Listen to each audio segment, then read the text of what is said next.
غزہ کو اسرائیلی فوج کا قبرستان بنا دیں گے۔ حماس فلسطین کی مزاحمتی تنظیم حماس نے کہا ہے کہ ہمارا دفاعی آپریشن جاری ہے اور ابھی تو صرف شروعات ہے، ہمیں ابھی بہت کچھ کرنا ہے، غزہ کو دشمن کا قبرستان بنا دیں گے۔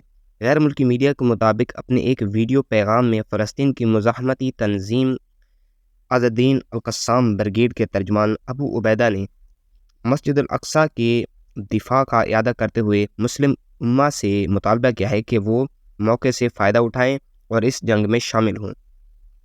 انہوں نے کہا کہ ان کے جنگجو اب تک کم از کم 22 اسرائیلی فوجی گاڑیوں کو تباہ کر چکے ہیں۔ ہمارے جنگجوؤں نے دشمن کے ٹینکوں اور گاڑیوں کو مختلف اینٹی آرم ہتھیاروں سے نشانہ بنایا ہے۔ جھڑپوں کے دوران بڑی تعداد میں دشمن کے فوجیوں کو ہلاک اور زخمی کرنے میں کامیاب ہو گئے ہیں۔ ابو عبیدہ نے کہا کہ دشمن کے اہداف پر حملہ کرنے کے لیے کم فاصلہ تک مارنے والے میزائل بھی استعمال کیے گئے ہیں۔ اس جنگ میں اسرائیل گھٹنے ٹیکے گا اور یہ نیتن یاہو کے خاتمے کا باعث بنے گی۔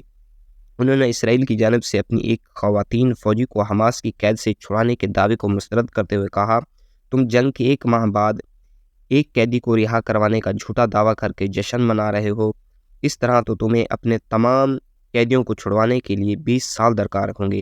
انہوں نے کہا کہ ثالثی کرنے والے ممالک کو آگاہ کیا ہے کہ ہم آنے والے دنوں میں مزید غیر ملکی قیدیوں کو رہا کر دیں گے۔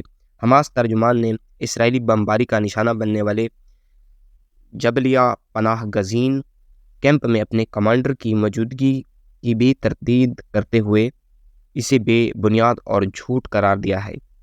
واضح ہے کہ منگل کو جبالیہ پناہ گزین کیمپ پر اسرائیلی فضائی حملے میں سینکڑوں افراد شہید اور زخمی ہوئے تھے۔